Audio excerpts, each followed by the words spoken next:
Hi, I'm making my homemade cough medicine.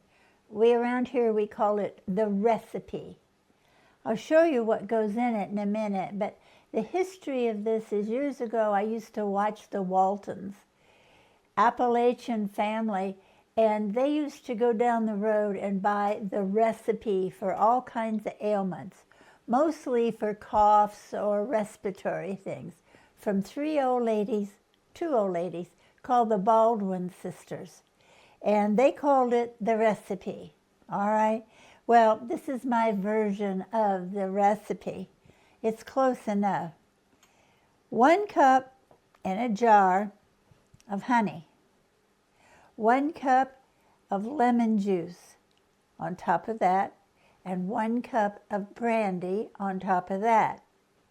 Now, you can use a raw lemon juice, which is better, but I only had one, so I'm going to use the bottle stuff.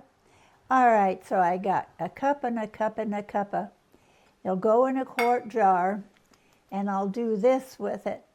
And then if one of us comes up with a sore throat, a cough, we're coming into that season kind of, right away we'll start on this. Takes the cough right out. And what I do is I'll use a tablespoon of this mixture about every 20 minutes for about an hour. That does it. I'll stop coughing, I'll stay warm, and no problem with coughing and sore throats and virus and colds all winter long. The recipe, this works for us. See ya.